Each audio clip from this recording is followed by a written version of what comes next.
So we started looking at elaborating best practice for guidance on how to design and reform support schemes, because the Commission started getting very worried about a number of developments in certain member states, or in several member states, concerning, on the one hand, overcompensation, so very or too generous support schemes, and inevitably were unsustainable. And then secondly, often these were followed then by retroactive or brutal changes which undermined investor confidence in the whole energy sector. We've discussed this already, so I think we can jump quickly forward to the actual guidance. Needless to say here, as you see, that we have clear signs showing that we're not on the blue track anymore, but it looks like from the official latest statistic we have, which are 2011, we are still on track. But the next progress report, which the Commission will do next year, and then the official figures we are supposed to get end of this year, beginning of next year, will probably have a slightly different picture painted after that. And it looks like we're more now on the red dotted line with the current policy measures. As was mentioned before, we have to do something to continue being on track. So what's the state intervention package all about? Usually the Commission never does one thing by itself, so it tries to bundle a number of initiatives. And here we put together the package like this. Seeing that this is an official Lithuanian presidency event, I can use some EU jargon or slang as well, and that's the first one here. This hat, a so-called chapeau communication in Brussels language, which is the actual policy paper that the College of Commissioners adopted last Tuesday. And this is accompanied by 4 staff working documents, 2 of which on renewables, 1 on cooperation mechanisms, the other one on support schemes, that's the one I'll focus most on today, and then on capacity mechanisms, and then lastly on demand response. So the overall thing here is basically it's all about ensuring that we make the most of the internal market. So while the internal electricity market is not an end in itself, we see it as the key driver, the key instrument to actually achieve our policy goals. Like was mentioned before, the triangle policy goal of EU energy policy, which is security of supply, sustainability, and competitiveness or affordability. So there's a huge road ahead still. 2014 seems pretty ambitious to complete our internal market, but this package basically is to help achieve that more cost efficiently. So focusing on renewable support schemes. We all know that national support schemes are national competence, and in this best practice guidance is not legally binding. It's clearly distinct from the state aid guidelines, which the DG Competition is revising currently, and which will be adopted beginning of next year, where the support schemes for renewables serve the purpose of driving forward innovation, bringing down costs, and ultimately making the renewables cost competitive. So they should be invested ultimately without any support. So therefore, with this in mind, we drafted this guidance basically with giving indications how support schemes are supposed to be to favor this sort of market integration approach. Firstly, this is what should be avoided. So looking at the whole reform process, what has happened recently, while reform and change is a good thing per se, and I have another matrix where you have around 180 different support schemes that exist for all sorts of technologies and sectors, change actually means, okay, on one hand, member states are ready to make things better, but on the other hand, it should be in a way that is inclusive of stakeholders. You should actually concert with industry that has an interest, obviously, and then otherwise you risk losing their interest or their confidence to invest further. So what do we think? We think that there should be long-term legal commitments for member states to clearly say what is going to happen to the support. There should be regular review periods as well, which should be programmed again. So there should be some sort of credibility through transparency and also involvement of the stakeholders.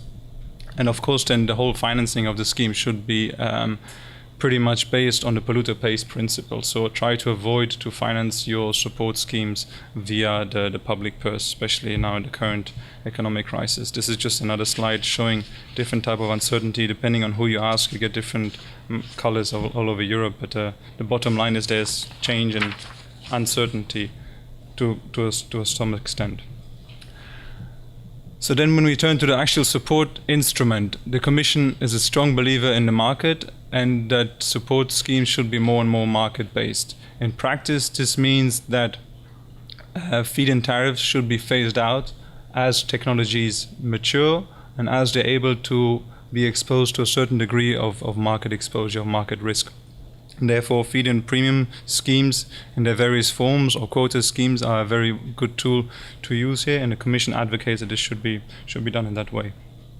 On top of that, flexible market-based schemes also allow then to use the market as a driver for renewables investment at some point.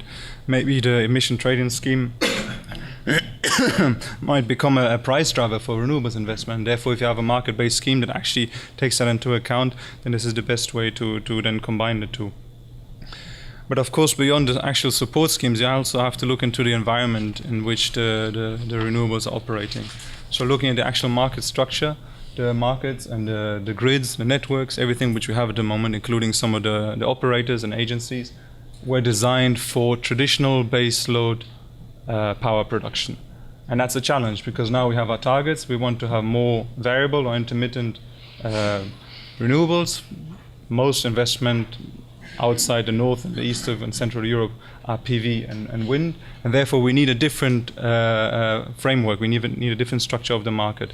So if you want to give, for example, variable renewables the same balancing obligations as traditional fossil fuel-based load have, we have to change the rules. Otherwise, it's just simply not fair, and it's also not cost efficient for the overall electricity system. We're also looking at the grid connections, and here you see the picture of how differentiated it actually looks all over Europe. And we're trying to see also what can be done about this, and to get member states to agree on some sort of convergence here to make sure that the picture is similar between different countries. And then, of course, in the future, ideally, we want market players and TSOs to look beyond their borders and also do balancing beyond the national borders and use these synergies that you can do across the European energy system. Then we have a part in the guidance on cost control and how to actually calculate the support level.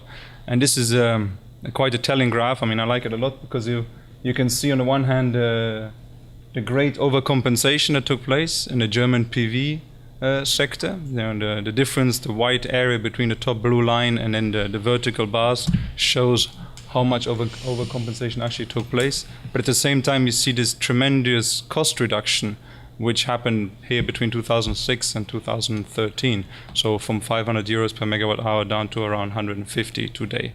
And that's a success story as well. Nobody really knew that PV was going to get so cheap. Nobody really knew how fast, when, and how. Nobody expected this tremendous innovation, these economies of scale that drive down costs. Maybe the guys in Germany who were building the machines that they exported to China, who then produced the PV panels and were imported back then, maybe they knew.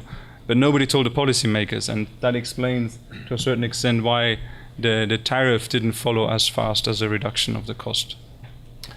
And basically, in the guidance, we are coming up with a number of indications of how to calculate the tariffs and how they should be set, what elements should be looked at, and then what potential there is to harmonize or converge these methodologies and these cost components of the support schemes to make them more Europeanized. And this is the other European slang, Europeanization. I mean, to the extreme of Europeanization is obviously one support scheme.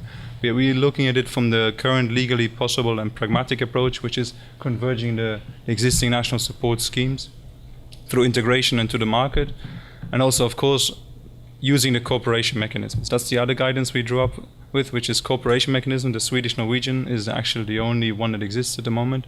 There are many other in embryonic stage, and we've been approached by several member states, mainly those who want to sell. There's still not so many countries who actually want to buy, but it's starting, and the idea is basically to make use of the various factor endowments that different countries have. I mean, this is a very crude picture of the situation.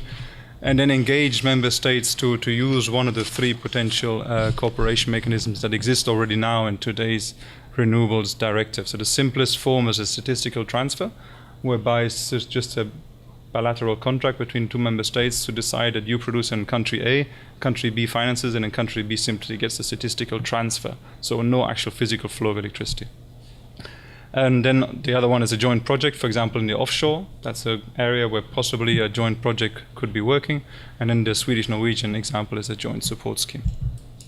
We looked at why there are barriers there, what are the perceived barriers by member states, and what we can do to help them address these barriers, and how we can actually find a practical solution to overcome this. We even included some sort of contract models on our internet and hope that the member states will make use of them. And now we enter the second phase after the adoption of the guidances, which is a sort of practical implementation of all these elements which are in there. Thank you for your attention.